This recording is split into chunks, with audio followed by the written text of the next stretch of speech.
Bam. Then we go right here. Oh, Little shout out to Carl Klein with this Flagler surf cam, because now what we will see is the ocean. Come on. Bam. That is awesome. Cool. Oh my gosh. Yeah. Lauren Driscoll in the house. Yahtzee. This is one of my favorite type of shows. Not that all the other ones aren't either, but I don't know you from nothing. Yeah. Except you're a superhero woman. I am not. Yes, you are. No. Yes, you are, because we're going to get into it. But if you don't know who this beautiful woman is, we're going to get to the superhero part. But the common denominator is that you are just an animal lover, dog woman, and whisperer. And I love veterans. And the veterans. That's where it's the combination. I know. Yeah. And that's where my heart was like. And I don't like people. I really don't. Most dog people don't. I'm not a people person. I'd rather have more dogs than more people here. Amen. So if you don't know who she is, Lauren Driscoll, beautiful woman. She runs a pet training institution. And then you also, what is the organization for the veterans, for the dogs? It's Paws of War. Paws of War. What a great. So we're going to get into all what it means and how it rolls. But I thank you so much. Oh, thank you were a superhero. Let me put this down. Okay. I love that you were like coming at me, because sometimes I got to hunt and you didn't make it hard. No. So you said to come when there was like an event or something coming up. So that's why I did that. And it worked out perfectly. And I want to thank you for being here. So here's what we're going to do. Let's go. Because once again, this is the first time we ever met. Yeah. Thank you so much. So the dogs are out, peoples. Yeah. The dogs are out. That was like, I used to do it in the beginning of the shows. Yeah. The first few, I always had them out. And then not everyone's a dog person. Well, I probably wouldn't like them too much then. So I started locking them up, but you came in and you're like, where are these? You have animals. Where are these dogs? Let them out. So how long have you been here in this hood at Palm Coast? Okay, Palm Coast since 2016. So we're new off the block. Yes, we are. Home was Long Island, New York. My wife and you guys are going to do your New York thing. Yeah. You can't tell by the accent. There's still a billboard, I think, in New York saying, come here, come to Palm. So let's go there. So my husband and I decided we wanted to move, and we wanted to do a transfer. Okay. So he was going to actually be transferred to Fort Lauderdale, which I was like, ugh. You had been there before? Well, no, I just heard things. But with his job, he's an OSHA agent. So he goes out. Yeah. People don't like OSHA. Yeah, you can't say OSHA on an airplane. So he went and we did a transfer. He actually stayed in 3 months. He stayed on Long Island. Oh, wow. And I moved out here, and we were renting a house because we were in between. The house was empty. We were in between selling that house and moving out here. I see. So what happened was he actually was not going to be going to Fort Lauderdale. They actually went. Now he's in Jacksonville. Okay. We have a year lease. Okay. And he, every Monday for 15 months, he drove 3 hours to work and 3 hours home. That's a lot of love. It's a good job though. So it's good. It was worth it. Yep. But after that, my aunt and my cousin inherited a house. My uncle passed and they got the house. So in Palm Coast. Okay. Well, after being away from my whole family for 15 months, I'm like, you know what? I don't really like not having one family member. You had nobody. No, so every holiday was like nothing. It was just like a regular day. Yeah. So I said, let's get closer to them. They're older, and I want to make sure if anything happens, we're there for them. Right. Because now they're going to be all alone as well. So we are 15 minutes from them in Palm Coast, and he's in Jacksonville. So it's 45 minutes. No, it's 45 minutes. That's compared to 3 hours. Hello. Yep. And now my mom's been down here a year as well. Still got the Mama Dukes. Yeah, my mom. And now she's New York based still? Absolutely. So no, she moved here. Oh, she's here. She moved here a year ago. So we're trying to pull the family here, reel them in. Well, it's not a hard sell. It's not.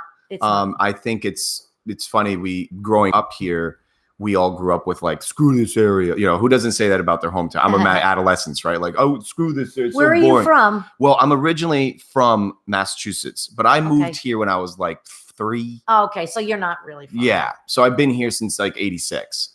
Oh, wow. But I grew up in the Palm Compton. Like, it's crazy because the people that are moving here, and you tell them that, did we do it on the Instagram? Yeah. Shout out to the missus because she ran to Turtle Shack. And we usually have it the day before. Right. But we're like, we always make sure the guest has their. It's funny you went non-alcoholic beverage. Most people want the alcohol. No way. 100%. I'm not a big on alcohol. That's good. Not a big. Keeps you alert. Yeah, and I carry a firearm, so you just gotta be responsible. Well, your husband will write you up. Yeah. No, I'm a very responsible person, so yeah, that's you come off that way. Now, before we lose track too, here's what I find very interesting about you. So you come here. And you come here with this already probably indebted love towards animals. You're already an animal lover. That probably started when you were. I kept telling them, I with the Paws of War, I kept telling them, when I move, I want to get a chapter going. I did not realize how much went into it because they were like, yeah. It's a lot. So the pet training thing, though, did that come with you from New York, or was that started here? No. I love this color and the flow too, by the way. You did very good with your branding. Thank you. So that was birthed, or no, everything was birthed in New York, Smithtown. So okay, they started in 2014. Okay, and I was working with them, and I said, listen, my husband's a disabled veteran. My son, he went into the Marines. He's out now.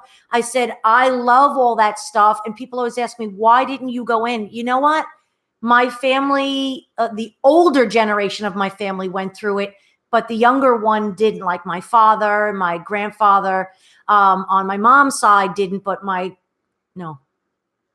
grandfather on my father's side was in the military, but not my father. He was not well enough. Okay. But they're like, why didn't you? And I was like, I don't know. I bet you if I had it more around me. You're talking about you didn't enlist. I did not. And I think if it was more around me, I would have went. Wow. Yeah. Cause I look at it now. I love our vets. And I was just telling my wife today, I've been super blessed with I've had some of the best vets on. Not that there's better or worse. I understand. But some of these stories, I had a World War II vet on. I had some of them. Yeah. I'm so. Once again, the hate club out there, like, why are you doing the show? You don't get that many views. I'm like, do you know that the people that I don't say this to these knuckleheads, but the people that I have to sit down with, whether we're on or not, these stories are so powerful. And they change your life when you listen to them. It just gives you a different perspective. Life changing. And if you don't, I don't think there shouldn't be too many aliens out here on this planet that don't respect those vets, but holy bananas, the things that they've been through. Yeah. Being away from your family. So I appreciate you for your husband's a vet. Your son was he was in the Marine. Mm-hmm. God bless and shout out to them. And I love you guys. So this has been part of your passion, and now you come here. I love asking people this that are kind of newer to the hood. Did you and are you currently still feeling the love? Always feeling it. Always. Yes. So it gets a little depressing sometimes because a lot of these veterans don't feel like they deserve it. They're like, there's always somebody out there that needs something more. Why am I getting this? Why is this good thing happening to me? I gotta tooth and nail get these people to say, listen, you need help. Right. And a dog is going to help you. We have money that we have coming in, donors. Right. My family is dedicated, me, my husband, my mother, my aunt, my cousin, and 3 other people. We are dedicated all the time to do fundraising. So if there's a burden, the help is there. Oh yeah. If there's a burden on a person and they go, I can't have a dog. I have a limited income. Well, wait, hold on now, because we got to, a lot of people have no idea what we're talking about. Oh, okay. So here's what's going on. We've got, for those who have no clue, you have this organization called Paws of War. This organization, from my understanding, you guys are help finding dogs homes, and or you're doing kind of like with vets. Yes. Full service dogs. And I want to get into that as 100%. well. And 100%. So those that don't know, including myself, that's kind of this is the majority of your life. This is my life. This is your life. This is. Yes. You do have your dog training services, things of that nature, but this is what this burden / blessing that is on you. I do more of this than anything in my life. So let's talk about that. And for what's this process? How is this working? And like, what's it look like from the outside in? You've got dogs that are these are take it from the top with that. So we're I'm evaluating dogs. I work 1 day a week at the Humane Society, and I've been going there since we moved here. Okay. So, and I evaluate some of the dogs that come in. So we want dogs that are rescue dogs. Okay. We don't want anyone from breeders. We don't want any breeders trying to give us dogs or anything like that. We appreciate it. Right. That's not part of our mission. Okay. We want to save rescue dogs, and we want to place them with service veterans who have served and have a specific criteria. They unfortunately have to have PTSD or something that we can help them with, and it has to be documented. Okay. So there is a form you have to fill out online. It's pauseofwar.org, and there is an application. Okay. My husband, who knows all the jargon, right, if that's the right word, he will go over that to see if you're approved or not. So step one, those that are listening or share this at a later time, if you know someone that's a veteran that you think could benefit and or is in the situation where they're looking for a dog, they go to this pauseofwar.org. There's an application form. They fill this application form out. You get that. That is reviewed, submitted. There's a process. Right. And then you guys get in touch with this individual. That's it. Perfect. That's it. Okay. Yeah. Now, how does this romance start of this? You now have a Rolodex or like an arsenal of dogs that you have. Well, we actually, and I want to give a shout out to the Tails program. Okay. Jennifer Dean. She's in Jacksonville, reached out to me about a year ago. She takes shelter dogs, puts them through a Tails program, which is at the jail. Wow. And they get 8 to 10 weeks of training with the inmates. Fantastic. And it's $300 each dog that goes through the program. And she gives those dogs to us for free. Wow. So they're shelter dogs that get their basic obedience. Right. And then I match them up with a veteran. Fantastic. And the thing is, if we need a dog that's a couch potato, we have to match that up with the couch potato guy. I see. We want to get the people out of the house. There's a rhythm to the madness. Absolutely. I'm not going to give a high energy dog to a gentleman who is maybe in his 60s or 70s, and this dog is going to be boinging all over the place. Right. You have to make sure that fits. Now, I've maybe set up 50 people already with dogs, and maybe 3 of them out of that were not a good fit. That's a good ratio, dude. And a lot of times, a lot of the people are looking at the dog and going, "That's the dog I want." And I go, "That's not the one that's going to work." So what we do is they kind of foster the dog for 2 weeks and see if it works. Good. And if it doesn't, there is no burden for them to keep that dog. Okay. The dog comes right back to me, maybe goes to another veteran. But the second person is always the one that has gotten, the 3 that came back got a veteran right away. Fantastic. I'm loving this. Good. I'm glad. This is so cool because what you're doing is, first of all, there's such a need for obvious, that's, and oh, by the way, just tangent. Yeah. Whenever we talk dogs, people get mad, by the way. I've noticed that just real quick, just to share. This is just as if we were sitting to coffee. Okay. So the last few people I've had on the show that would talk dogs were like, what about the kids that are dying? It's like, well, there's a time and place, and there's people that have that on their heart too. Exactly. And that's how I feel. So for the haters out there already, they're everybody has a path, and mine is towards the veterans and the dogs. Maybe yours are towards the children. Right. Listen. So let's just throw that out there for the hater clubs that are like, we're talking about dogs when there's people that we know. Yes. And it's a powerful thing. And those people sat in this very same chair too. Right. But everyone's got a mission. I was listening to Jeff Bezos, the guy that invented Amazon. Okay. And he gets mad lately because he's obviously the richest person in all the land and the universe and the galaxies now. And they're constantly asking him, like, how does it feel? And he goes, I would feel better if you addressed me as I'm a father, Jeffrey Bezos. I'm an inventor, Jeffrey Bezos. Like, I'm not the richest man in the world. Oh, wow. And it's I like powerful. that. It stuck with me because my point is, and what he closes off on that particular little speech is that he says in that point, like, whatever your hobby is, whatever your passion is what I followed. Right. And it's not cool. I've been telling a lot of people that are starting businesses now that come to me, which has been amazing. They're like, help me. And I'm like, I don't even know what I'm doing. But sure, I say it's a burden. This isn't all fun and games here, man. It really isn't. It's a burden. So be careful what you choose because this will become part of your body, your DNA. Exactly. Absolutely. So I love that. See, what I know inadvertently by you telling me that you're involved in this segment, I know it's a big poop land. Literally and figuratively. Yes. And that's what I think resonates with the right folk is they go, this woman is dealing with animals and these wonderful human beings that have that put are their messed up right life now. on their line. Yes.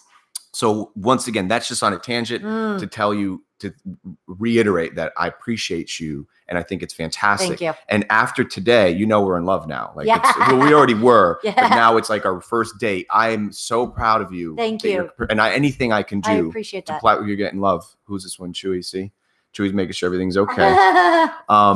But this is fantastic. So out of 50 some odd dogs, you've had 3 had to find other homes. That's a fantastic, that's good to share, because I'm sure if you're a glass half full, anxious idiot, as most of us can be, you're like, I don't know if I could do this. I push people. I tell them, you know what? Give it a chance. You don't have a dog? Come to the classes. Let's talk classes. Okay. What's this class thing? So it's usually like 6 months to a year to get a dog trained. Okay. And they come every single Wednesday. And I have 2 places that allow me to go to there. Okay. One place right now, because it's cold, Vets in Bunnell. Oh, Bunnell. Okay. They're fantastic. They're the 113. Okay. And they have been the hugest supporters. Shout out to them. Okay. And helping us with everything. So we're indoors right now, which is nice because on a Wednesday. Every Wednesday from 6 to 7. Interesting. Yeah. Anybody can come and watch. What's this class? The class right now is we're working with very close quarters, which some dogs have a problem with. Right. And we're working with at least 15 to 20 dogs at a time, and they have to be sitting next to each other. They have to be laying down next to each other. I toss food across the floor. I throw balls across the floor. We're teaching them that if life is happening, you still have to be focused on your veterans. So in parallel with what you're saying, these people are bringing their dogs to this class? Yes. So it's an immersive, like, get your dog acquainted with noise and life, and airport terminals. Yes. Maybe you're walking through Publix. Yeah. Or you have a barking dog. I'll make one of the dogs. I'll tell a veteran, I know your dog is a little younger and it gets happy. Hey, stop. See? That's exactly what I want the dogs to do. You do all that? Hey, settle down. Good job. Yes. They're protecting us? Yeah. All dogs right. are supposed to bark. Okay. As long as you can quiet them down after the alert. Is it right that I'm supposed to say good job? Because I've been doing that. Yes. Doing the good job. Yeah, let them do it. Good job. It bothers the hell out of me, but I'm doing it. No, listen, that's nothing compared to baby yappies. Yeah, and like little Yorkies and stuff. Like, I love them, but it just enough is enough. Yeah, that was good then. So, it was beautiful. That's what it's supposed to be. You're like the Gordon Ramsay of dogs. Like, this is fantastic. Gordon Ramsay. Oh my God, I talk like him half the time. So yeah, this is fantastic. I kid you not. So now the class. Here we go. So people can bring their dogs, and the veterans. You're saying if I'm potentially trying to get involved with this situation, I could just go anyways. Yes, but you can't bring your dog. Note that. You cannot bring your own dog. Only veterans can bring their service dogs or service dogs in training. But if you want to come and you want to sit and watch and see what we do, ask questions, please. Wednesday, 6 o'clock, Vets Bunnell. Boom. And when it gets warmer out, we go to the Agricultural Museum. Where's this? This is on US 1, and it's south of Bunnell. So St. Augustine? No, it's not. It's kind of like in the middle. I'm really bad with geography. I could live here my whole life. Okay. So it's off of US 1 though. It is. It's just going in the other direction. Okay. And it's a great place. Look it up. They do a lot of stuff there. It's the Agricultural Museum, and they give us the barn, which is an open barn, but it's enough room where we could do so much stuff. Right. And one of our veterans actually built us equipment to use for the dogs. And every third week or so, we have him bring all the equipment, and the dogs have to go on it. So when it is warm, which it should be warm now, this weather, is this your fault? This cold weather? I'm sorry, but I'm enjoying it. Don't be a hater. I'm hating on it. It's killing me. Listen, the rest of my family, my husband says it's so cold in my house that people go outside to get warm. Yeah, I'm always warm. So me too. Yeah.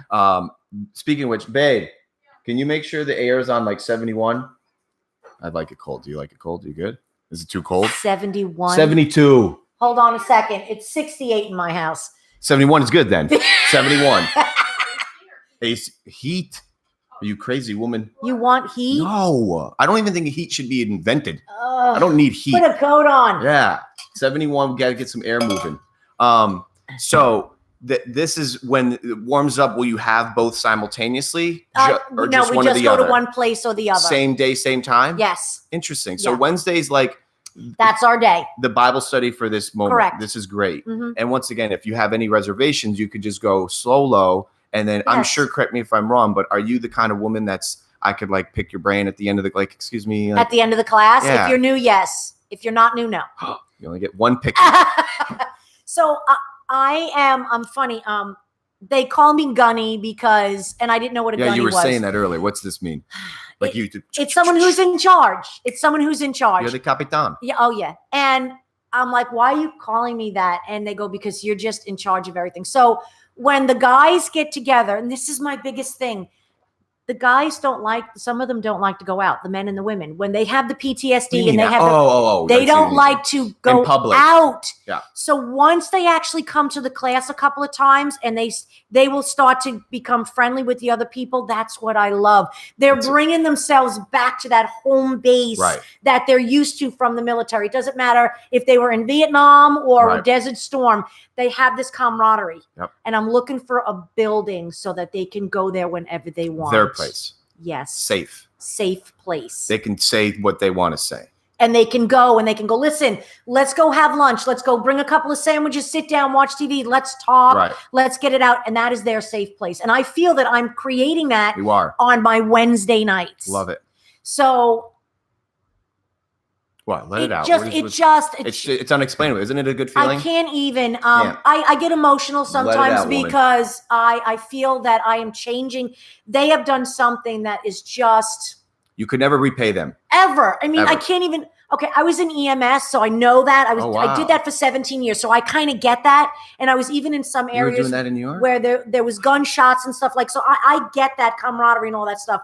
But I will never. I mean, and to me, that's just touching the itty bitty surface of just trying to wrap my head around what these people went through. Right. So I want to get them in a place where they can feel, I have my dog, I have my safety, and I'm teaching the dog everything so that when they go out, they feel that again. 100%. Man, woman, you got some passion. Oh yeah. I love you. I really do. I really do. You are powerful. Yeah. You're Gunny McGunnerson over here. This is fantastic. Gunny McGunnerson. That's hysterical. This is powerful because what's happening to you, I think, is a lot. What's happening with the benefit of the internet and communication is that the people are finding each other. And yes, it's still fun to look at pretty boys and pretty girls online, and it's fun to see pretty things, right? There's animals. And animals are, if you want to become famous online, get an pour your animal out and you will. My wife's TikTok is blowing up because you should see her setting up our dogs for TikToks. They're famous. Oh, that's funny. So here's the deal though. Something's happening. It's happening. And it's happening more than it's ever happened before, where it doesn't take a lot to the good is being found fast.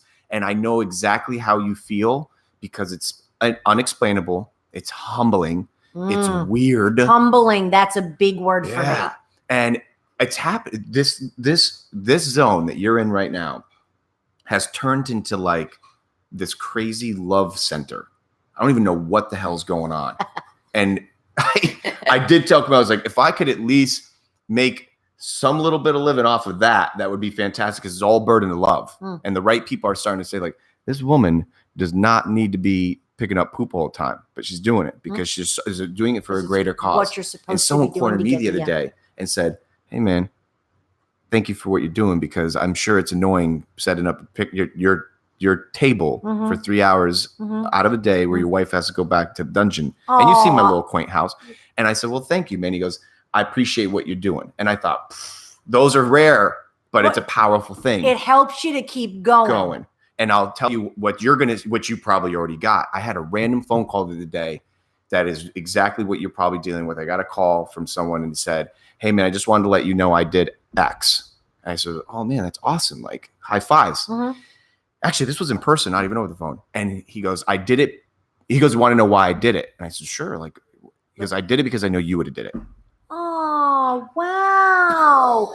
That just boosted you a little bit. And I won't blow up his spot what he did, but it wasn't like buying a Starbucks for somebody. I understand. He did something wowzer bears. Yeah, that's awesome. I literally am jaw dropped thinking, man, it's work. Something's happening. Yeah. Like if I died that day, I was like ready. I was like, bring me up. Yeah. So I'm sure you're feeling that. And you can't, it's very taxing though. right? Like it can be. It's above and beyond because I get phone calls constantly and I get questions constantly from my veterans, which I tell them I'm open to anything if you need. I know, I open it too. It's just a lot. Like my mother, she says, Lauren, you're overwhelmed. I said, this is what I do. This is what I signed up for. Because of my business, it gives me a lot of flexibility. Right. But sometimes, like one day I'll have 7 or 8 clients. And then the next day it's because it's all about what I need to do for the veterans. Right.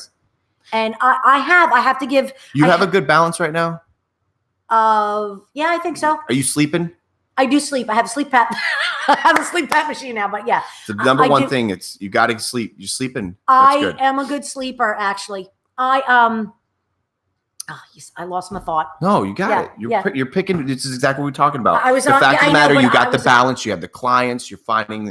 You've got a good rhythm. A lot of times, what happens is this happens often, actually, and and I don't mind, and I don't want to say losing money, but my money gets cut off because I'll find out that that's a veteran.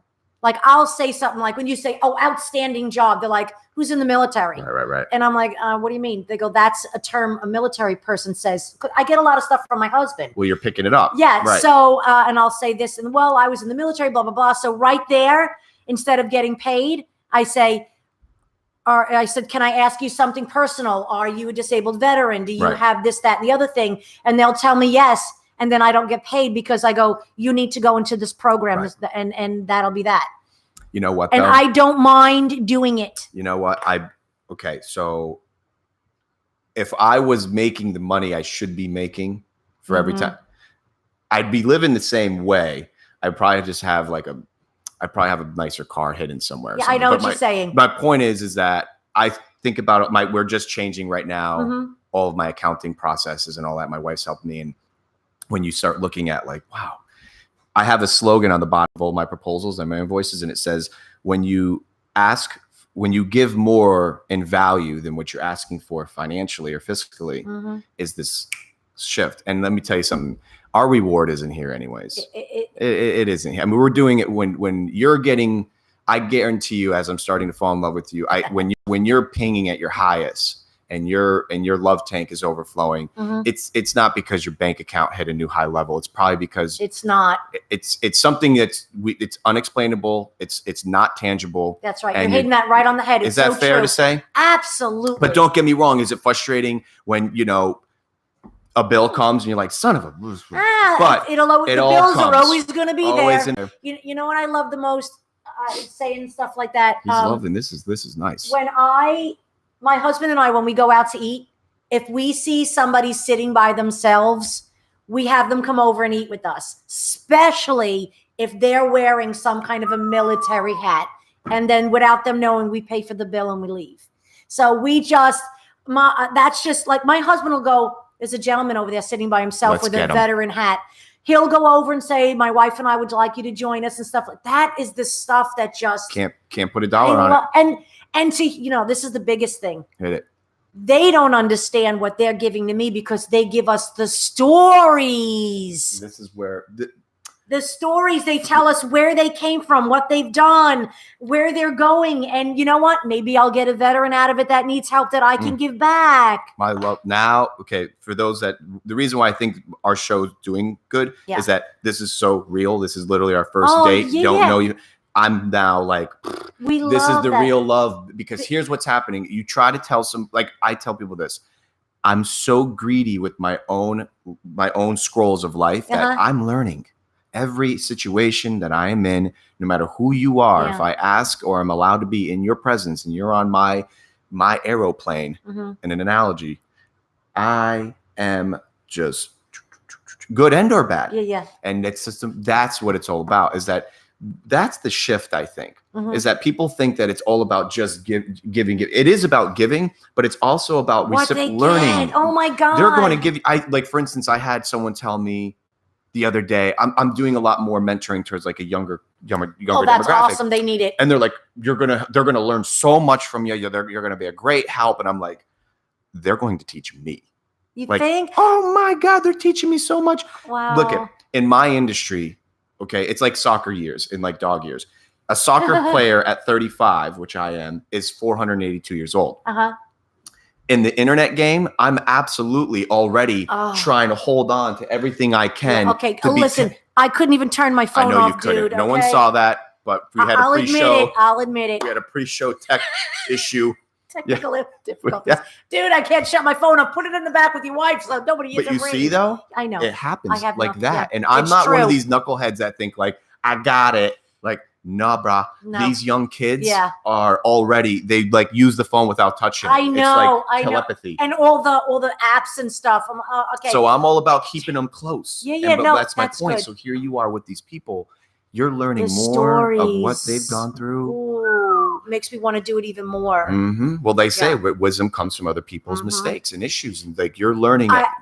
My husband is my biggest fan, and he's awesome as far as he helps me set it up. He helps me get into venues, and I do this. A big reason why I do it is because I know my husband has PTSD. Really? And he had one service dog. Okay, this is going to be funny. Let it out. We adopted a dog from a shelter. Okay. And because we had a dog at home that was by himself, and I named it Lady Gaga. Oh boy. Not even knowing Lady Gaga. Oh, come on. At the time. Are you kidding me? This is 15 years ago. All right, you're right. She wasn't around. So she wasn't really that big. You invented Lady Gaga. No. I heard it once or twice. All right, but fine. So Jerry's like, Lady Gaga. I go, it's the first female dog I got. I wanted to have like a lady name. I said, Lady Gaga sounds cool. Well, that dog wound up to be his service dog. So everywhere he went, he would be like, Lady Gaga. Lady Gaga. And they're like, what? All these big veterans and stuff. I'm like, listen, I named the dog. It's not his fault. She really attached herself to him. And I do feel that a lot of times female dogs attach themselves to male people and vice versa. There are those buddy dogs where you got a guy camaraderie. But a lot of times the male and the female will go with the opposite. Right. So he used to have nightmares and stuff like that. He would sing in his sleep, cadences and all this crap. She would actually walk over to him and wake him up. So she became his service dog. But she's retired now because she's 12. And dog years. Yeah. And now we have another one. His name is Dozer. So he named that one. And sometimes my husband he has a bad leg and stuff like that. So he is tall enough, because the other dog wasn't anyway. He's tall enough to help him get up if he needs to. But she still sleeps in the bed with us. But he, thank God, does not have those dreams like he used to. That's awesome. So, and see, we could go off on a huge tangent of probably the benefits of having. So I had, once again, this house is turning into this love center. So I had someone come over yesterday, and they were going through a poop day. And I don't do anything but hang out. Like I don't have a pamphlet. It's just hang out. And I think they just love the peace. So she's chilling, and Chance, the smaller one, the grayer one. Oh, the gray one. He's all up in it.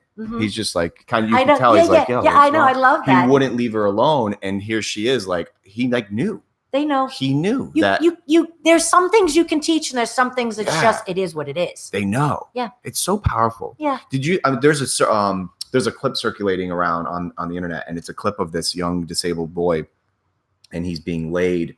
He's so young, he's being held, like he's that small. He's being held, and he's disabled, and he's being, his cranium is being cradled by someone, and they're by a poolside. Now, I'm a huge advocate for not containing and keeping our dolphins in captivity, but in this particular case, they're doing some kind of dolphin rehab with this thing, and they're laying him down next to the water's edge, and these two dolphins, isn't it that aren't those creatures by consequence so unique because they don't have any, they're not like dogs where there's a little bit of a smile maybe, or like there's a little bit of a tear. You can't read them. There's no reading. Well, it's hard, but you can feel it. Oh yeah. And they're doing something to this baby, and they're like all up on them, and they're touching their nose, and they're doing something. And I could literally cry talking about it. This little kid's like, he didn't have probably power over his motor skills, but this facial expressions and something was happening. Don't get me. See, I love that. You can't even explain it. And it's like, not only do we not, oh man, me too. It's like unexplainable. These, and it's one thing. There was this part of the scene or the clip where I'm like mad because I'm like, these poor dolphins I'm a big, but then how they were acting, it was probably close to 5-minute clip, which is a long time on the internet now. They were not leaving him. So they weren't like giving him a fish every 2 seconds, which I'm like, wait a minute. They wanted to be there. They knew. Magnetically attracted. I'm thinking, whoa. Imagine if we could tap into whatever therapy was that being done. Yes. And we could bottle it and you just sip it. It's called natural. No hangover. Oh, I still have. I know. Came back again. I have the. I wish I could literally. I don't even. Awesome. Thank God. Literally, thank God. I'm pretty sound body. I even want to just go. Yeah. Like, just fix me. Yeah. Let me go next to him because there's something supernatural about that. And it sounds so. Once again, the haters out there that are like, we have people that are dying and the forces are on fire. Like, yes, there are people there that have that. Right. This animal segment is powerful thing, man. I'm gonna have to look that up now. Yeah, you're gonna love it. But I'm sure you get to see it. I do. In its own realm. I'll even tell you. Oh, before I forget. So I have a veteran who's high strung. Like, he's just high strung with everything. And he's driving and he never leaves home without his dog. Like, he always has it no matter what. And he's having a poop fit in the car. He's having one of those. And the dog, the guy, the veteran is having a fit in the car. And the dog kept coming over. Now, he's explaining this to me in class. And he goes, and I kept pushing the dog away. And the dog wouldn't leave me alone. It was all in my face. And I was getting even more angry. And I turned around and said, whoa. So listen to what you're saying. You were out of your mind crazy. And what was that dog doing? Distracting you from yourself. So when you're getting in that fit of rage, and then I made all the veterans be quiet. I said, listen to what's going on. If you're in that fit of rage, that dog is your medicine. It's coming to you, telling you, listen, stop. Put their paw on you, grab you, lick your face. It's telling you, take a breath and calm down. Right. Ever since that day, when he gets like that in the car and the dog comes near him, he will actually pull over to the side of the road and hold his dog. He knows. He was just getting annoyed that the dog was all over, not understanding that I'm already pissed off. What are you doing? Right. I said, these are the things that we teach you so that you can relax. Right. That's nothing I taught that dog. That dog becomes his battle buddy. And when he's having a problem, that dog is right there. Amazing. Talk about goosebumps, I know. Bro. It's amazing. I love that stuff. And that's, once again, that's your currency, isn't it? Yeah. Can't pay an electric bill, but it sure does keep your heart beating. Keeps me going. Yeah, me every too. Day. Powerful stuff. And you know what is funny is, like, so we all grew up with those golden statements, you know, like, treat other people the way you want to be treated. And like, you hear about people like the Zig Ziglars and stuff, and it's like, give more than you're asking for. We hear it. It's easy to hear it. We go about, we stub our toe, we forget it, we move on. But to actually exercise it. And I think that's the biggest thing that I had to teach myself and constantly teach myself, is that someone said something very powerful to me the other day. I was at a coffee shop. I was in a 2-hour beautiful conversation, a very good disrupted type of conversation where you get good criticism and you get good compliments simultaneously. And those are the best ones. Okay. Like, hey, you smell a little bit, but you're also cool, basically. So it was one of those. And these are great. So the guy this whole time is listening. Yeah. I could tell he was listening, but the coffee man was listening. Gets over, guy goes, there was no one in there at this point. And he goes, Chenzo. I said, yeah. He goes, how are you? I said, I'm good. But it was very like this, like dead eye. Got it. And I said, it's funny you're asking, because it doesn't actually happen a lot, believe it or not. And I'm not complaining. It's a good thing. I'm a giver. Sure. But not a lot of people actually go, how are you doing? And I says, and that's how he kind of said it. Like, I don't want I'm good. Yeah. How are you? Right. And I was like, whoa. Yeah. Here we go. So I gave it to him. Yeah. I said, here's kind of the valleys, and here's my wildernesses, and and he says, you know what I found? It took me this guy just opens up. It's just him and I. So it took me 5 years to find, he said it so beautifully. He said, in a desert, there's always that oasis. He said, it took me 5 years to find the oasis, like the watering hole. Wow. I said, damn. That too, ironically. And now all of a sudden I'm melting. Yeah. Because I'm like this. And it's like, why? I'm not questioning why, but like, this is amazing. You know what I mean? Like, people ask me. You needed it at that time, and it came to you. Yep. So now he's telling me it took me 5 years. That's powerful to admit too. 5 years isn't 5 minutes. 5 years it took him to find it. I'm still learning and growing. Amen, sister. So he's telling me it took him 5 years to find this watering hole. And he says, you want to know what he said a lot of other things, but what I extracted, and I told him that I would steal it and give him credit for. He says, you know, the irony is it always moves. The watering hole moves. Oh. So you find it, right? 5 years it took him to find it. And whatever it was figuratively that it was, whether it was companionship, whether it was sustainability financially, who knows? Whatever your watering hole is, hopefully it's not materialistic, but you find it. Wow. It has an expiration. You know, like you save up. You put your canteen in there. That's you save right. up, drink as much as you can, and get ready for the next drought because it's coming. Wow, and I thought, that is powerful. dude, you're blowing my mind. And I told him I would steal it. I won't say his name because that's his business. But that's awesome. How powerful, and that relates to where we're at right now, because really the most amazing people that I'm sure you're even attracted to are those that are willing to admit to you that ultimately we have no idea what the hell we're doing, in a good way. Isn't it fair to say? Absolutely. You know what? I came here as a dog trainer and I just kept saying, I want to do this. I want to do this. I still don't know what I'm doing. Okay. They say it takes a village. Well, New York, where Paul's of War started, I call them all the time and go, I don't know what I'm doing, because they were already established with 501(c)(3)s with other stuff. Yep. But I never did it before. So I'm still learning taxes, how to write things down, how to make sure how you give it away, how money has to go in the bank, how you get people in to help you, how you get your fundraising where, okay, you're going to go into this fundraiser, you're going to go to that one. I knew nothing. And all I kept saying is, I'm just a dog trainer. I didn't sign up for this part. But that's the beautiful part about it. You take the we're talking billionaires now that are in existence. If you really are lucky enough to sit down with one of them, they will tell you, I'm only doing the same thing you are on an ivory couch. Right. You're just doing it on a leather couch. That's right. It doesn't change. It doesn't. And I thank God. But here's another thing that's powerful. And Chief Downey, our local police chief here, love this man. He taught me, you're only as good as your last 24. Oh. So even if we kill it today anyways, and you got your taxes done, T's are crossed, I's are dotted, yippity-doo. You're waking up and start all over. And it's not even a bad thing, but you don't get to ride that currency. You don't get to go, in my eyes, you don't get to go, I got it. I did it yet. It's like, no, it's start again. And what's going to happen today? I get it. Makes sense. But you're doing it. And to me, there's way more good than there is that.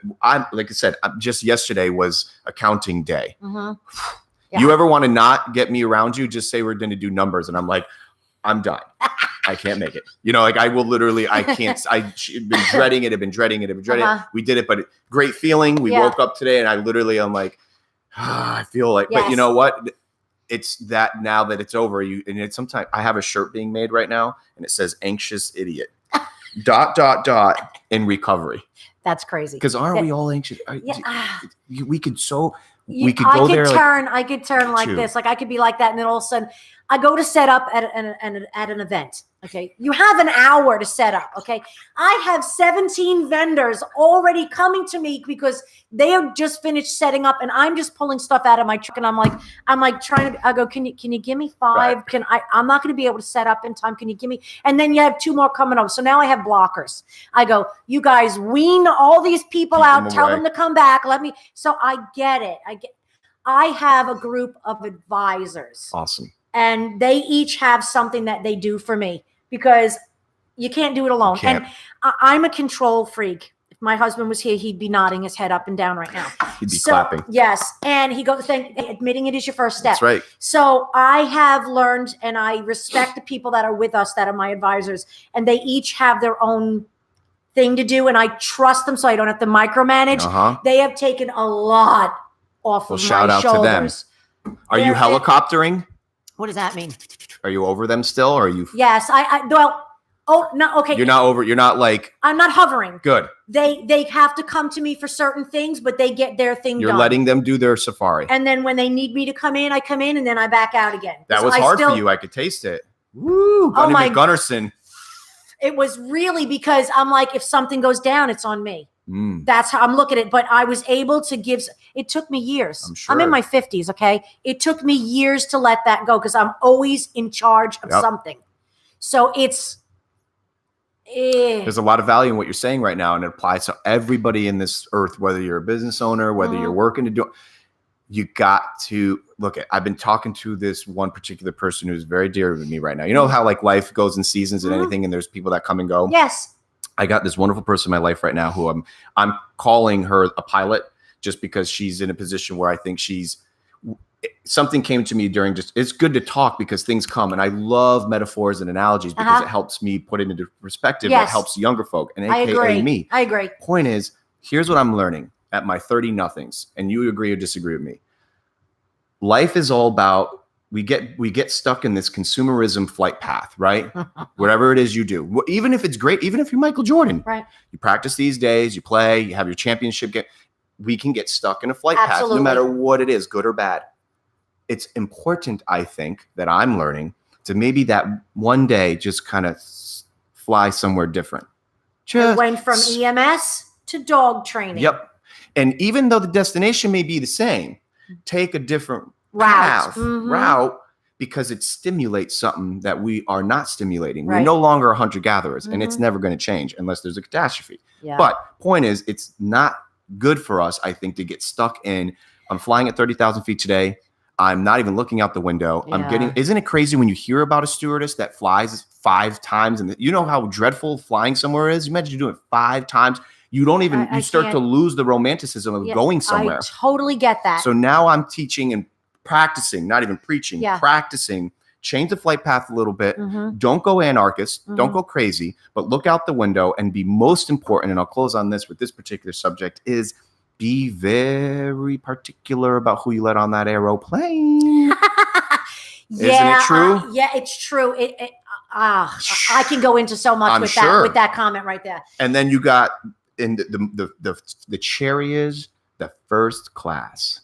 Isn't there something so degrading about not going on the first class and you take the right and if everyone's going and when you see and you sat down and the first class is open and there's nobody, there's like 3 people in there and you're just looking at it and you go, can I just go up there? Yeah, just but once. You can't. Yeah. Because you didn't pay for it. Right. And that is exactly how I feel life should be with your own aeroplane. Yes, it's open. Yeah, the family and friends are out there going to be mad and they go, well, it's wide open. Yeah. Why can't I sit there? Because I don't want anybody there. Yeah, I agree with you. It's tough, isn't it? It is tough. That's where I'm at. Is that so? It's applicable. It never changes, right? Yeah. It took me this long to get to that, though. It took me even longer. So you're ahead of me. You're way ahead of me. You got a good flight path? I do. Yes, I do now. Okay. And how long would you say it took though? Like in a general, was this like a less than 5 years ago? No, it's about 5 years because it started in New York and it came here with me. So it did take me about 5 years. And it's funny because one of my friends always says, have a 5-year plan. She always says that. So that's it. It is. And sometimes you veer off a little bit, but you got to get back on it. But you have to have in place people that are going to support you no matter what. And I have that now. That's powerful. And I've had some people who have come in and have gone because I don't want them there anymore. And those people have made such a rift that sometimes I have to fix things. I have people who want to be trainers and be involved and work with me. Well, I've had 5 people, because when I was in Port St. Lucie, 5 people join on, and I had to get rid of them because they weren't dedicated. Right. They weren't going down the same path as me. They were there for their own motive. Wasn't pure. Oh, not at all. And I'm like, nope, go. So I do have a little bit of a barrier when people want to do something. Smart. I have one person who has been with me as a trainer for a long time. It's got to be over a year now. And she's with me all the time. She helps me with everything. And I trust her. You're on the same frequency. Yes. Awesome. So she's one. And the other one is she's one of my advisors and she's always around. That's a little different because she's like really involved in that. But this one is with Paws of War and with my Pet Peeves dog training. And she's never left. But I've had 5 other people disappoint me where I'm like, don't want to even bother. It's tough though. And I love that you're being candid and sharing this because I'm learning that I used to be it was a quantity game. Who doesn't want 1,000 people and friends and this and that? And that's why I chuckle with the people that call me for advice and they go, I only got 300 views on my video. And I go, you don't even have 300 friends, bro. So that's good. It's actually pretty funny. Yeah. So that's my point is like consumerism has changed us or has been, it's been embedded in. It's like, They want something to say. The dogs are groaning in the back. That's what that was. The thing is that people, we look at right now, there's a new change in the world, and that is you have 60 seconds or 15 seconds. That's it. It's true. That's it. Yeah. And we, unfortunately, by human beings are becoming that. We only want to hear someone or see someone for 60 seconds or 15 seconds. Bill Maher said this the other day on Joe Rogan, which was really powerful. He goes, and part of my vernacular, but he says, what the fuck is going on with this world? He goes, people either want a 3.5 hour podcast or they want 30 seconds of something. Yeah. There's no in between. And there has to be. There has to be. I'm not trying to preach and say like, I know what this, we're creating it. Yeah. That's the sick thing is like, there's a big movement out there that are like down with the Facebook and down with all this stuff. And it's like, it's only doing what we want. Like it's only giving you what you want because you're using it. So it's really easy just to turn it off. I'm not against it. I have hope in humanity. And I think because of that, we got in touch with each other. Yeah. Think about it. So I agree with you. You can use it for the dark side. 100%. You can get mad because someone's got better boobs and better butts. Quick, and people. I don't. Thank God, I don't. But what you could also do is meet a woman like Lauren Driscoll digitally, which was phenomenal. I'm not. And we stayed. I was across the globe. Yeah, and we were in love. I was like, you know what? I have something coming up, and now's the time because you told me that if you have something coming up, let's get it done. So what is that? All right. So here we go. Are you enjoying this, by the way? Are you good? I'm loving this. Yeah. Potty time. Are we good? You know what is funny? What? I'm not a people person. So sitting here doing this one-on-one is not my forte. You would got me fooled. I am a person who likes to stand in front of a crowd, talk to everybody, and leave. You're out. I'm not a people person. Wow. So me doing this, you know what? I'm getting used to it because I've done a few of them now. So I think that's why I'm okay. But if I was to meet you on the street or something like that, it would really depend on my mood if I would sit and talk with you. Well, I appreciate you being honest. I got it. That's I think the breakthrough for the next person that is dealing with this. But are you seeing the benefits of it? Above and beyond, I'm seeing the benefits. So that's why I think it gets me to where I need to be. Right. But if I get stopped, if we're in the middle of doing a lot of stuff, I know I have to talk to some people, but some people just coming up to chit chat. It's tough. And my mother laughs. I am not a chit chatter. Really? Even my mother starts chit chatting. She goes, Lauren, maybe I should have been a dog and you'd be more happy to be sitting with me. But it's just that sometimes you're Gunny McGunnerson. I have so much going on in my head. Waste. I just can't sometimes veer off. So what's this? Okay. So Paws of War. Okay. We love the Beachfront Grill. I love Jamie is amazing. Jamie is amazing. And since we've been here and Jamie's a good friend of ours now, he allows us to have graduations at the Beachfront Grill. Great. He sets up a time, a place. We have snacks for everybody. And we love to make this a big production because these people have worked so hard to get their dogs to graduate. And it is a lot on them because people don't understand. It's easy for me to go outside. It's not easy for them to go outside. It's not easy for them to leave the house. It's not easy for them to walk into a group of people. Right. But we get them there. Awesome. And that's what we're celebrating. Now, so the graduation, in case someone just started tuning in, the graduation is these beautiful animals that have gone to about a 6 to 7 month course, you said? Yeah. Well, some of them are longer because if it's their own dog, we're very particular on whose dog we allowed to go. If it's their own dog, they still have to fit the criteria.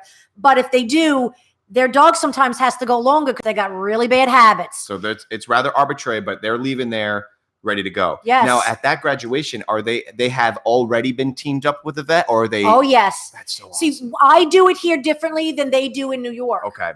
I'm not sure how they do it in New York anymore, but before we used to do training there, and then once the dog was fully trained, give them out. Interesting. You cannot do enough people that way.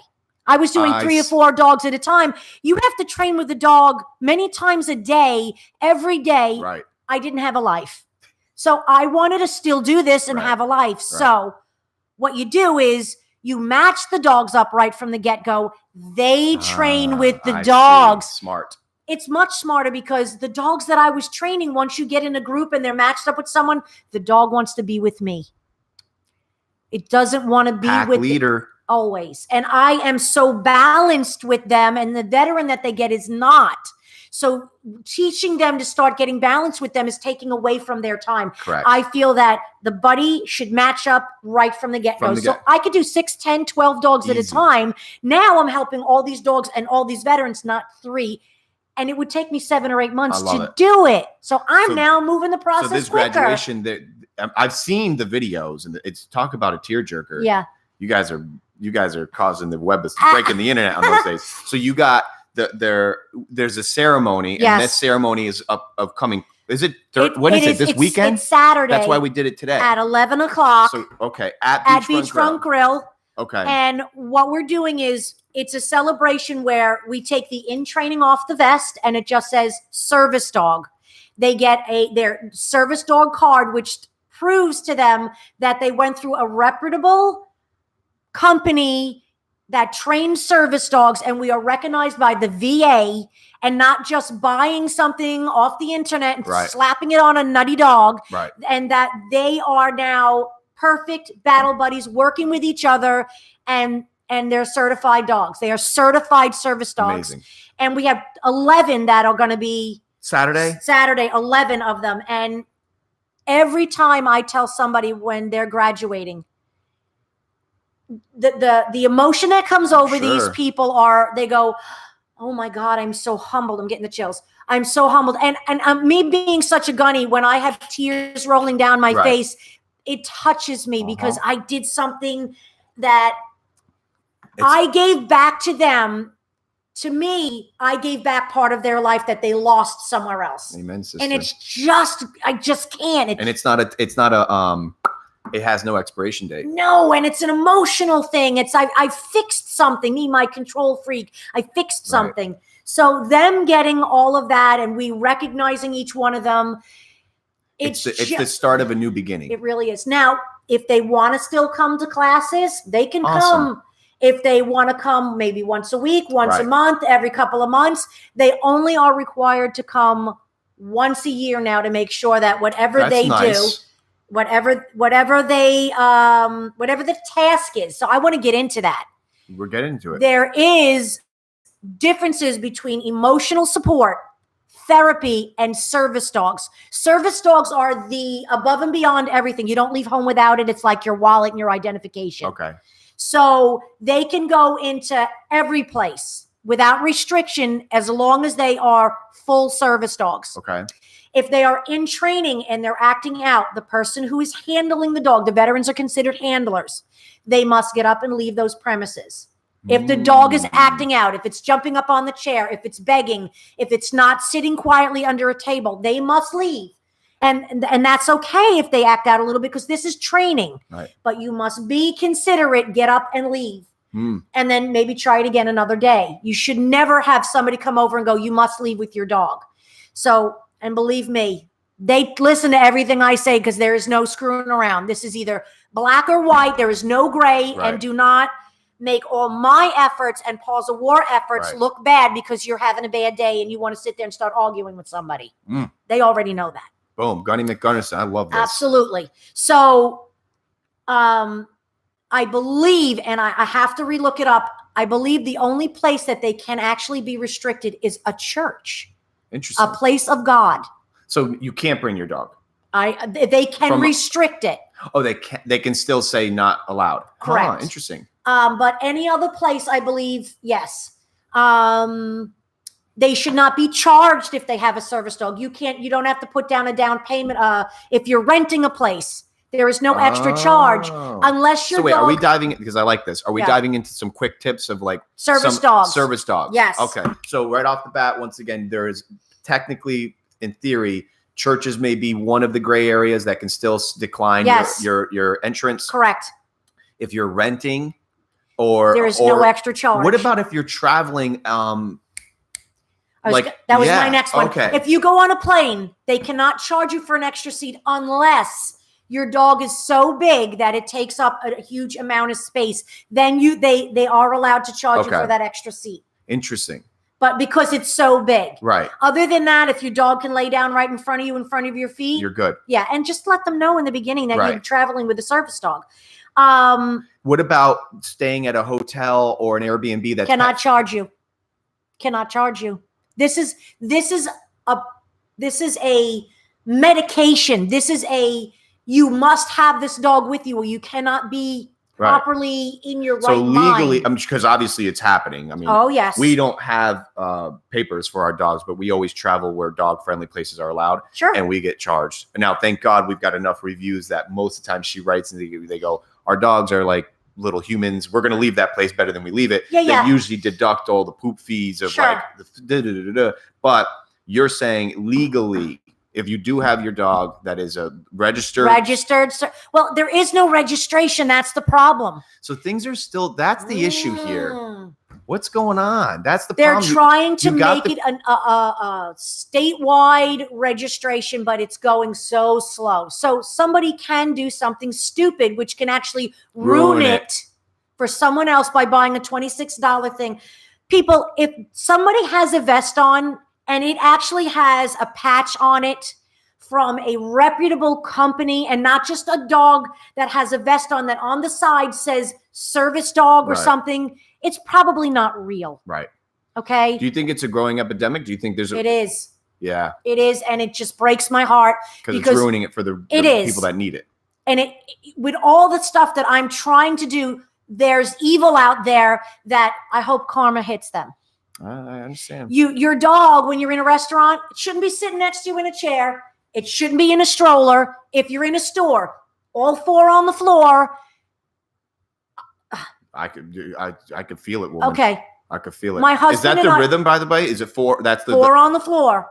They should not be begging. They should be down on the floor under the table or behind you where they're not blocking anywhere. If that dog is anywhere else or people are hearing the dog, they're allowed to alert and bark 3 or 4 times. That's an alert. That's okay. They can't sit there and bark and whine the entire time. Not a service dog. I love the all four on the floor. That's a clear indicator that's probably not. Now, here's the issue, though. Devil's advocate. Yeah. You can't say bomb on an airplane. You can't ask them for anything, can you? 2 things. Hit it. Is that your service dog? You can say that? Yes, you can. And what service does it provide? You're allowed to really say this? Those are 2 things. Nope. Those are the only 2 things you can say. No crap. That's it. As a civilian and as an owner of a facility, you could say that. Yes. Now, HIPAA violation says you cannot, well, you don't have to say, I have a seizures, I have a heart problem. Okay. Can't do that. Interesting. So what they say is, I have a medical problem that the dog will alert me to. Okay. Because you don't have to, because of HIPAA, you do not have to divulge that. Right. But I would imagine. But again, that's vague. Yeah. Gray area for sure. I would imagine you still don't, to ask somebody, you're really looking for a. This is the thing. If you knew what a service dog was supposed to be doing and what it looks like. You shouldn't even be asking anyways, probably. If you own a facility, if you own a restaurant or something, and there's a possibility a service dog may come in, go out there and educate yourself. That's a good point. You will know what a service dog should look like. Right. If that dog is barking, soliciting pets, if it's looking at everybody and not paying attention to its veteran, if you're in a store and it's sniffing every shelf on the store and looking off to other people, that is not a service dog. I like what you're saying. So if you do have a facility, or you're in a position of, let's just say, power where you have to regulate somebody, a customer experience. Yes.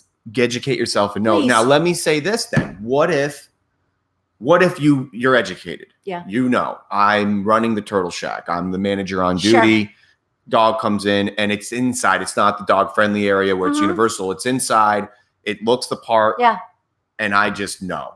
All 4 aren't on the ground. This dog's being disruptive. It's not acting appropriately. Correct. Out. You can legally do that. Yes, you can. Yes, you can, because it's not acting appropriately. There are rules that a service dog must follow. So laying on the floor, not on a chair, not feeding the dog. They can only have water in a facility. And not all of that. The dog is supposed to be in stealth mode. Correct. It's supposed to be down and quiet. If it's not doing any of those things. Now, if somebody, again, this can be a little gray, but you'll know something is wrong. If I'm sitting here, right, and my service dog is coming up on me and all of a sudden I'm holding my dog or something's going on, that dog may be actually being medication. I see. For me right so now. It's tough. It is and isn't. You're not going to be sitting there going, oh, my dog, Right. No, you're going to be sitting there going, oh, my God, something's not right. Right. I mean, you're going to see a change in that person. And you know for a fact that other people don't really know that. Right. So they're not going to be sitting there laughing and giggling, and the dog's going to be licking my face. And no, they're going to know that something is, baby. Somebody is going to know that that person doesn't look right. Just look at your surroundings. So what if I love hypotheticals. Is this okay? Because I'm there's a lot. I'm friends with all these business owners. I want to give you as much info as possible. So, and this is good for me too, because even if those aren't going to be able to watch it in this moment, I'm learning. And like I said, I'm friends with all these owners of restaurants. Let them all know. I asked somebody now. I have a feeling that this isn't right. I asked them the 2 questions. Okay. And let's say they're combative. And it gets to the I'm gonna ask them to leave now. If I ask them to leave and shit hits the fan, lack of better words, what could happen? And let's say, am I protected now? Let's just say the cops. Let's say they called the cops. They beat me to it. I know exactly what you're gonna say. They call the cops. Cops come. The cops gonna be in the interest of the complaint. And the guy's saying, this mother asked me to leave. Goop-a-doop-doop-oo. The dog has to be acting inappropriate. That is your only thing. But let's say at that point now, does the cop have the authority to say, well, where is where? There is no paperwork. That's the problem, huh? They can pull out something that a doctor can write that says that you should have a service dog. But that doesn't mean because you can train your own service dog. You could do that. So that's the area that's the your tough thing, right? Your only saving grace not to have it come back in your face is the dog acting inappropriately. So if the dog is laying down, it's doing the right thing. It's being quiet. That is acting appropriately. Right. If the dog is sitting next to you, if it's hanging out of a pocketbook, if it's putting its paws on you like in play and you're petting it, it's a little gray area. But honestly, the dog should be on the floor. I know. That's a big one. I know a lot of people with the dog in the pocketbook. Can't have that. That is not a service dog. Dog must be on the floor. See? Gunny. I know. See, I'm actually sweating. I'm sweating because it. Let me make sure are you good on it? No, I'm only coffee anyways. I'm only sweating because I'm getting very emotional. No, I can feel it and I love it. Okay. I want some more coffee. Are you good with your drink? Yeah, I'm great. Yeah. So see, that's the issue though, is that people. We're not in an epidemic stage though, are we? Like we're not dealing with. I think so. Really? In my opinion. Really? Yes, I do. In my opinion, I think everybody thinks that. Now let me get into this real quick. Hit it. Emotional support dogs and therapy dogs, they don't go everywhere. People go, oh, this is my emotional support dog. Emotional support is a dog that helps you in a home. Maybe that home doesn't allow you to have an animal. You get a doctor's note that states this dog is an emotional support dog and it has to be in the home. It can go on a plane and it can go in a place where you are not allowed to have animals. Okay. That's it. You can't bring it anywhere else. That's it. And it can be an emotional support animal. The only 2 animals that can be an emotional support for an only animal that can be a service dog is a small pony and a dog. And it doesn't matter what size the dog is. Yes, sir. A pony. Who would have thunk? And a therapy dog can be a therapy animal as well. Now, you bring those to a VA, you bring them to a children's hospital, you bring them to a nursing home. Right. He's trying to woo you. I'm sold. Oh, yeah. So he knows I like the old dogs. Look at him. I love you. He said, "You talking about me?" Oh, I am. I love. The other one's got to be jealous. I'm surprised he's not coming. He must be locked up with mama. But yeah, those are, and people don't realize that. Right. So PTSD is not just. Ooh, sorry. All 4 on the floor. That's breaking the. Yeah, but we're not training it. Be a good boy. That was funny though. A PTSD is above and beyond just emotional support. These are the guys that are glued to each other. They're allowed to be. This is, they literally call it a psychotic break. Wow. It's not just emotional support. So, this is the older one. The crazy thing is, he's the younger one, but he's the anxious idiot. That's the problem. See how gray he is? He needs my shirt. He's not an idiot. No, you know what I mean. I know. He's just, so now the ones that are glued to each other, the dogs that are allowed to be everywhere are service dogs. Okay. And that's it. You can't bring an emotional support out in the public. I was so lucky, and I say lucky because it was so fun for me. We grew up with a wonderful friend of ours that was not only a neighbor of ours, but she, at a very young age, we were in middle school, and she got a service dog. And knowing the routine and the fiscal of and this was, I'm 30, this was maybe, I was in 6th grade. So wow. 95 was 5th grade, 96 was 6th grade. She's getting this service dog and the waiting period, but she got this dog. Wow. And I was able to I was in many classes with her growing up. So I got to be in the class with it. And it was like bittersweet because, of course, a real service dog. That's another thing you can do. What? You can ask, can I pet your dog? And if it's a service dog, they should be telling you no, not with the See, I grew up knowing you don't even pet you. So the fun part was she was our neighbor and her brother was one of our buddies. We got to go home and I would go over and pet the dog. That's right. And it was a white lab. I'll never forget. So pretty. She was like a unicorn. I forget her name, but she could I swear she could cook eggs. This dog, and of course, we used to, get her. I know it probably wasn't the right thing, but like she would have her do like open the fridge and get the stuff, and turn the light switches on. Yes. And of course, from a childlike mentality, that now you think about, okay, it's common because we've seen it so much. Yes. But back then, the internet wasn't kicking in. Not I'm like, at all. This dog is opening the fridge and getting something. And then not to mention, it helped her not only mentally, but physically. It was a huge asset to her. But what a moment to see it at that young age. I grew up with, and of course, awesome. I've always been a doggy guy. Of course. But you're saying, it now there's that whole, you got to be really careful. You can't. I know. And everybody's so happy. I know. We have a veteran. He's actually a first responder. He was my first responder. He works for the sheriff's department. He wound up in a wheelchair. Wow. And his dog, Maya, I didn't know we had just started doing first responders in New York, police officer, firefighter.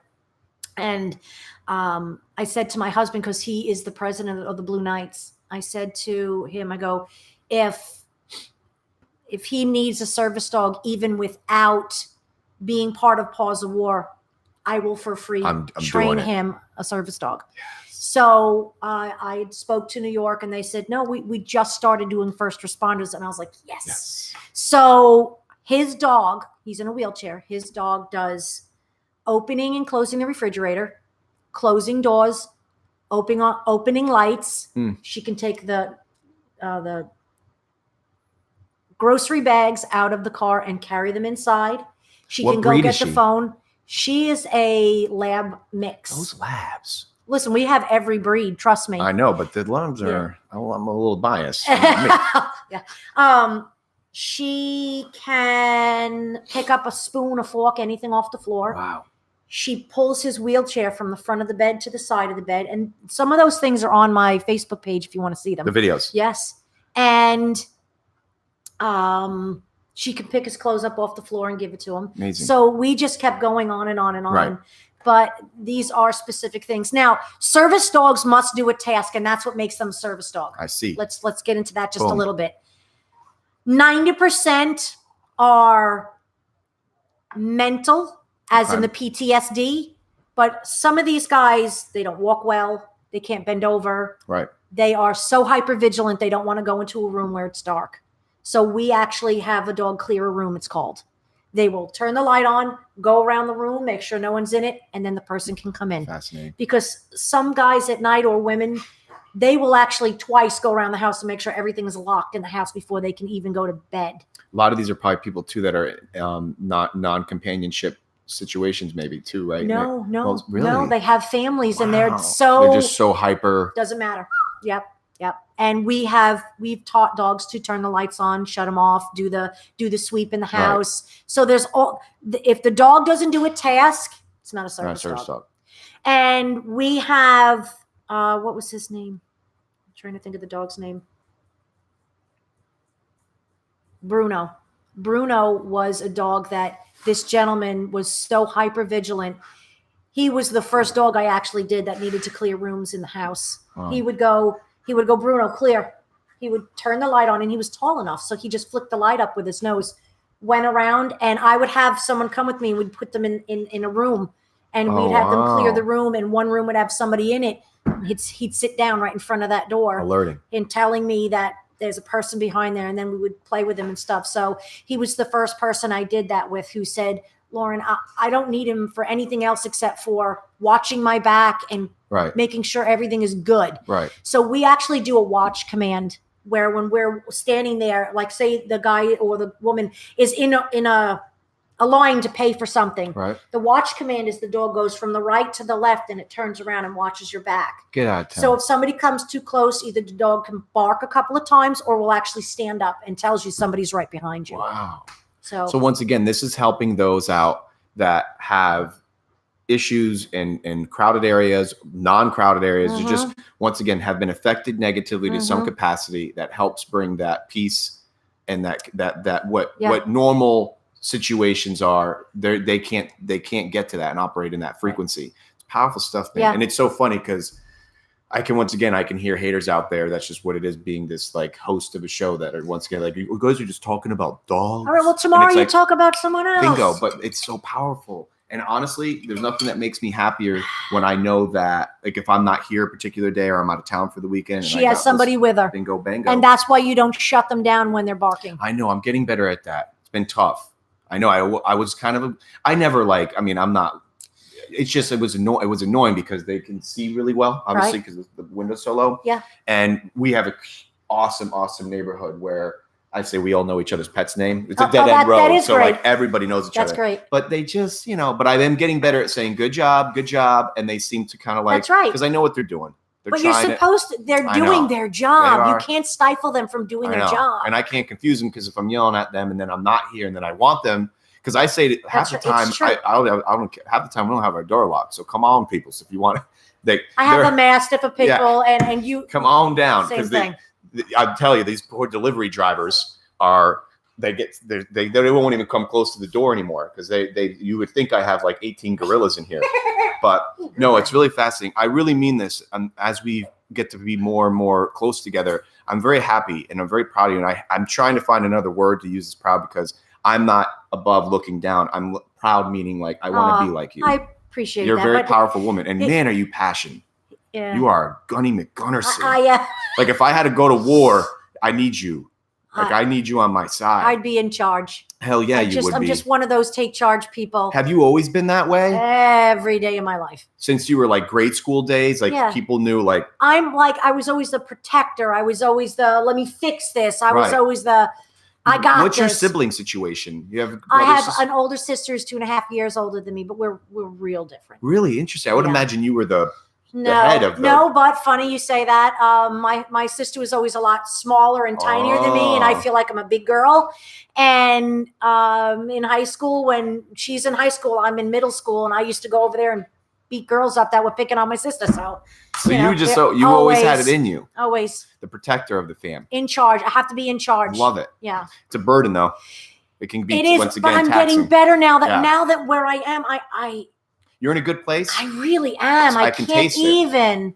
It's tough to get there. Remember, 5 years for this guy. 5 years to find the water, and it's going to move too. Yeah. The seasons are going to change, and that's okay. I'm okay with that. 100%. And how's hubby? You guys? It seems you guys are in a good place. We're awesome. Awesome. We're awesome because he seems to be the fact that you're seeing it. Like for instance, I started helping out. I don't know why. It was just like a burden on my heart when I was super young, and I started this little thing called Baby Pickle that helped out single moms and families in need. But people would come to me sometimes and go, why did you start this? Do you have a single mother? I go, no, I didn't grow up with, sometimes you start or do something because of your lifestyle. Inside. Right. Got it.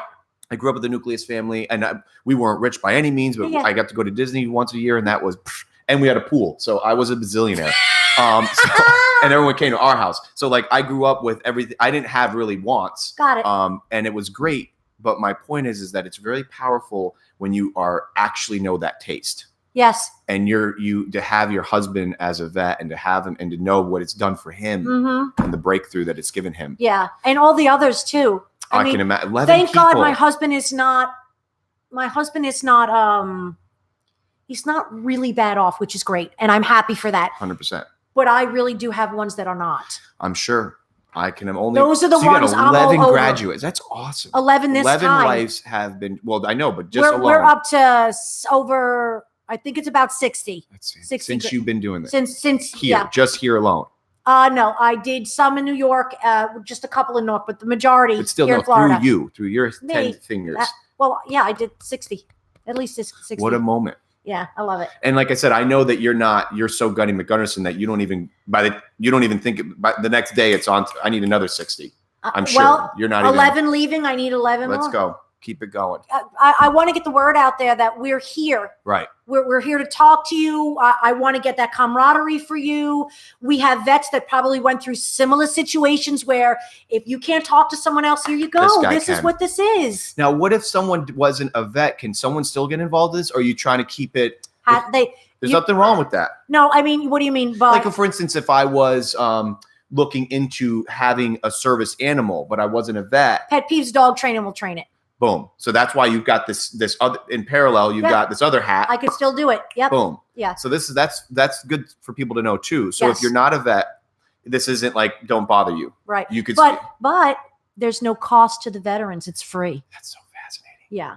Do people know this? I shout it out all the time. We got to shout it. The other thing is people will specifically give a donation and go, this donation is for food for the dog, for the veteran. This donation is for vet bill, for a donation for a veteran. They're saying. So, yeah, they say that so that when we earmark it so that if a veteran needs food and a veteran needs money, you have that account. There you go. We don't want this to be a burden on them. I can't have a man who is on a limited income 100%. and they'll go, listen, I'm just getting by. How am I going to add a dog? That's you add a dog. That's why we're here. I think that's probably what the most important part of this entire show today is to educate the fact that what you're doing out of Paws of War is a no-cost program to a veteran that maybe not even be aware of the benefits and the great consequences of having this, and it's free. Yeah. And you're saying this isn't a tattoo, meaning if they do it, they try it for 2 weeks, and it's not grooving, whether it's the dog or whether the whole process in general, maybe you're not even applicable for it's just not. We've had a couple people back out. There's nothing wrong with it's that. just not for them, and that's fantastic. Okay. It'd be better. It's like saying it'd be better to just say something than not say anything at all because Absolutely. This is your life. And you know what? Some of it is very stressful for them because their PTSD gets overwhelming. Right. And those are the people that are going to call me 24/7. Right. And that's okay. Right. But if you can't do it after a month or so, pump the brakes. Yes. And then after that, you can always come back. 100%. I have you on file. You're good. Take a step back. Maybe you're just not in the right frame of mind. Come back in a little while. You're going to, if you haven't already, you're going to get in touch with you guys are superhero women. You know this. She's a sweetness of love. She runs Big Dog Ranch Rescue out of Lake Worth, Florida. Okay. I was able to sit down with her and I was a remote show and she is building a 15+ and still being built upon. It is a Walt Disney of dog rescues. It is, I think, still to this day, the largest dog rescue in the galaxy. Where is this? I've heard of it. Lake Worth, Florida. How far? It's unfortunately a 3.5-hour drive. Oh my Lord. I know, but listen to me. Okay. You two it's going to be a supernova. I can tell you. I wish she was closer. I know, you and me both, but let me tell you something. Yeah. This woman, I sat down with her. She had like assistants and publicists and like, it was crazy. I've never been with somebody that had she's elite, which is great, but you would never know. She's not Braggy McBraggerson. But put it this way, as we were sitting down, she had her own private jet in transit of flying dogs from China being back and forth. This facility, you're going to, you want to talk about chills and crying. You have no idea what you're about to witness. Oh boy. So my point of telling you this is that time is the best, time is the most priceless commodity. None of this is going to happen overnight. Right. By consequence of me now planting the seed, you're going to meet this woman.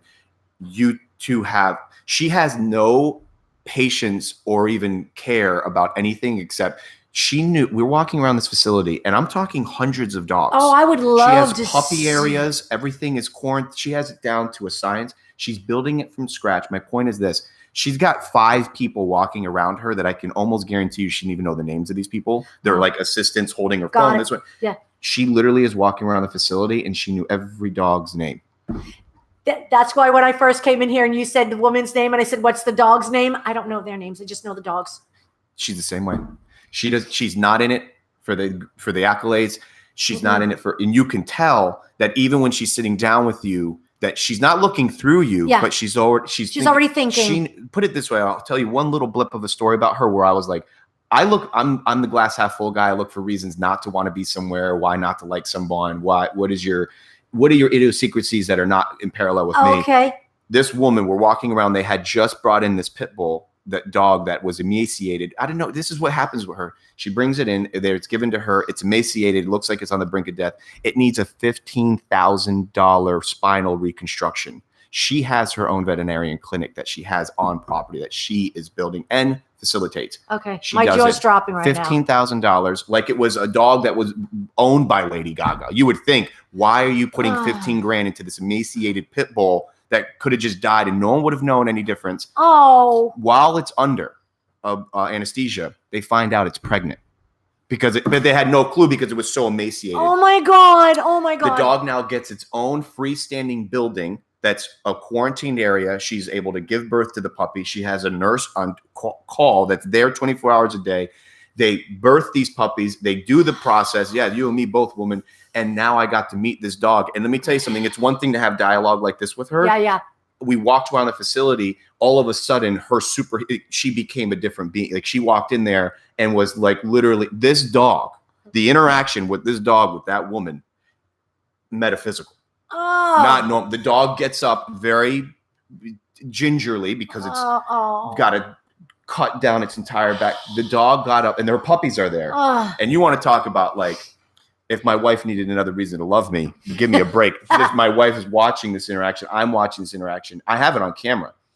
The dog is literally, you could almost hear her going, thank you. Oh God. Oh Just God. Oh God. Of amazing. But my point is, this woman is on fire. She is, I don't care how much money she has. Yeah.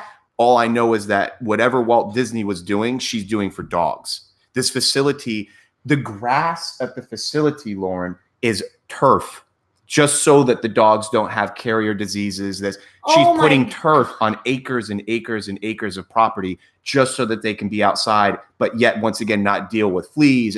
You're thinking you could have just put grass. Yeah. But she's putting the facility's going to knock it. My You're going to go out there. Spinning right now. But what's going to happen is, if all goes as planned, the beautiful part of organic love is what's going to happen is, I guarantee you, she can complement your mission. Guaranteed. Wow. 110. And the crazy thing is, she's the only dog rescue facility that I know of that, you know how Americans are. Well, I say that out of love because we're very particular. People don't want to just rescue a dog. They want the German Shepherd. They want, which is tough. And I understand that. And I want to rescue every breed. Every breed. Me too. I didn't get to pick mine. They picked me. But there is a segment of people out there, and there's nothing wrong with that, folks. I love your hearts. And if you want to rescue a dog, and it has to be a white dog that doesn't shed, this woman has it. That's what's awesome about it. Good. She literally has a spreadsheet of like, this is what this dog is, their background. What are you looking for? Oh my gosh. Boom, boom. And you're able to watch these dogs, and they don't even know that you're there because there's this I can't explain it. You're going to meet her. I don't know if you'll be able to actually meet her. I hope to God you guys can actually physically talk to me. She's talk about like you. Like, I'm sure we're busy, but this woman's like, literally just to sit down with her. Yeah. There was someone like every 5 minutes, like, we need you. And I'm like, she had like a people walking around her, like a celebrity status. But she gave me that time. Wow. And I hope that you can get her, even if it's 5-10. I'm going to do my damnedest to see if I can get you guys, because I know your heart's right. It's not just like, hey, I want to like talk with you. She don't have time for that. And I know you don't either, Gunny McGunnerson. No. You're going to talk to her, and I bet you, and who knows, maybe you could be, I don't know, but she even does it with the older dogs. She's the only facility that has older dogs, and she puts such an emphasis on that. That it's not just about puppies. It's not just about I don't like giving my veterans puppies. Yeah, that you don't want puppies. They're a lot of work. Yes, they are. You want them that they're a little bit older. A lot of poop. It's not even that. It's you setting. This is a service dog that has to be a little bit in its right mind, so that it doesn't make the veteran out of their mind. You know what I mean? The dog's taking care of them. Yes. Yeah. So this is powerful stuff, man. And I'm glad, once again, see, these are the benefits of the interneting. Yeah. You know, we met. How did we actually get in touch with each other? Like who put you I on think my it was, block? hold on. Hold on. Herrera. Was it Herrera? Eddie? Yeah. He's supposed to be on this chair. Well, I keep coming after him, but he's busy, man. So Eddie Herrera, Yes. great guy. Yeah. That's awesome. I think it was Eddie. Well, that's awesome. Because I don't know how. I'm usually I'm the hunter, and I didn't even have to hunt you. No. We just like somebody put me with you. Yeah. Well, I did something, and I don't know. But the minute I knew, I mean, I love everybody, but the minute I was like, I loved you at dogs, whatever you think, like dogs. That's it. So, but this is great. Yeah. This weekend, Saturday, Beachfront Grill, 11 o'clock. Go see it, huh? Yeah, please. So you can just go as a normal person. Come as a normal person. Talk to Have us. a beer. Maybe you have somebody that maybe needs it. Get Jamie a big hug. That man. We love Jamie. That man can hug 5 people at once. I had to get a really big shirt for him, which was hysterical because if I actually put it up to my shoulders, it went down to my knees. It's a blanket. Yeah, it is. Camille knew him from back in the day. Oh, really? Camille used to work at Anytime Fitness when we first had met. Yeah. We're talking maybe a decade ago or so. And she knew he's just such a teddy bear. He is. He's sweet as can be. Yeah. I love him so much. He's just got a good, you know what? You know this is better than I do. Consistency. Yeah. You know, you always meet people and you use all the cool keywords and you're the cool and they're this and you think, but once again, this time next year, where are you? Are you still that person? Yeah. Are you becoming bigger, better, stronger? Right. Or there is those folks that aren't here anymore. Yeah. And you go, well, yeah, I believed you, but thank God I didn't get that fast on my aeroplane. I always say I want to be a better version of myself every day. Chief Downey would love that. Do you know Chief? I don't know him personally, but I know him. Good people. If there's anything I can do more than just even from this show today, I want to keep getting you in touch with the people that are disruptors, that are like when you need something, they're going to be there for you. So you can go right back to your mission. That'd be great. And I mean this with all due respect. It's going to happen by consequence of time. I'm in your love department now. Thank you. This house. That's fantastic. Anything I can do for you. I donate you and your wife. All of my internetings. I donate all of my internetings to all the local animal shelters. Oh, wow. That's for awesome. free. That's so awesome. if you need anything ever that's done, no catch, no gimmicks. I'm doing it right now for a new nonprofit in Jacksonville or St. Augustine for cats. Okay. And you know all the same people I do now, I'm sure, in the organizations, the Ruths and the Elizabeths and all the peoples. Yeah. I love them and I love what they're doing. So that's always an opportunity for you. Outstanding. But did we do it? We did it. I think we did it. 1240, see? Outstanding. Anything else? Did we? No, I want to thank you so much for sitting and chit-chatting with me. Something I don't usually do, but I can't believe you don't normally do it because you had such a. But you know what? You have a dog here, so we're good. I got my backup. I did that was my secret weapon to you. Let me see. Okay, so and I'll put the things on there. But listen. Thank you so much. You're welcome. No, go ahead. Oh, bam. Fantastic. Did you enjoy? Oh my God, I loved it. Oh.